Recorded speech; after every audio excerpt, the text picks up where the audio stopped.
Hello guys, good afternoon and welcome to my YouTube channel. So for today's video guys, suruyo na to ang Jensan City after the 7.35 magnitude of earthquake guys. So this is 2 hours after the earthquake guys. So far ang first na to tanawon is the Gaisano Mall.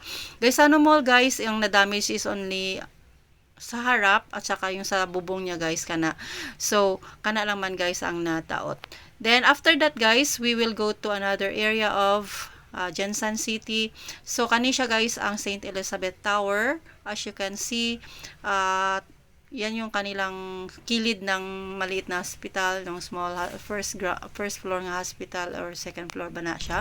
Then after that kanisa lang tower guys. So makita nimo guys ang damage is that. So kana siya guys ang damage. Then we will go to the city proper of Jensan.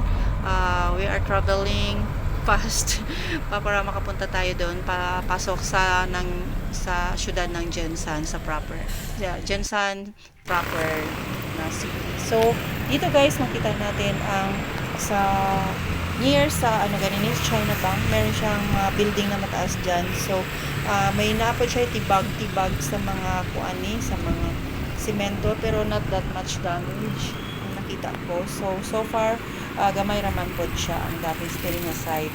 Yan, diretso ana guys is the market.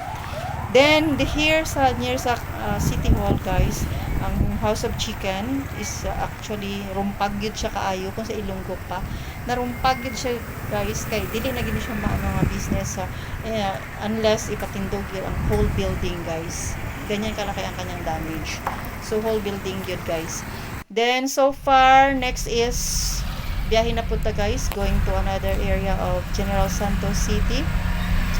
So this area is ang nandoon yung Jollibee actually. So in front of the plaza near the Iglesia ni Cristo Church.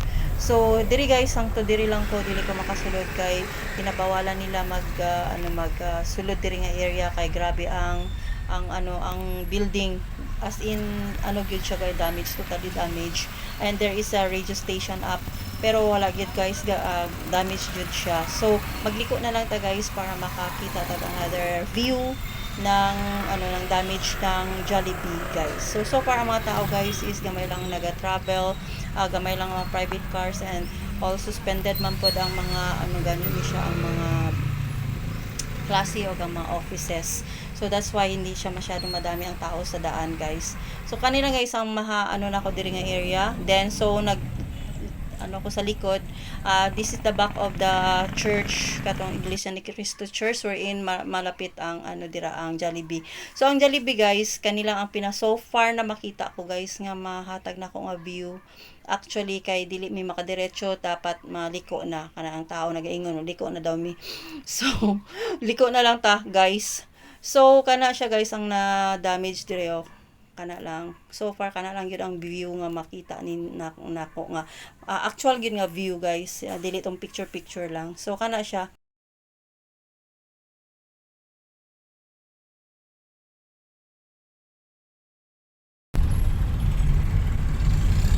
So guys, padayon ta diri karon sa magihan nato ang RMC guys, or the Ramon Memorial Colleges.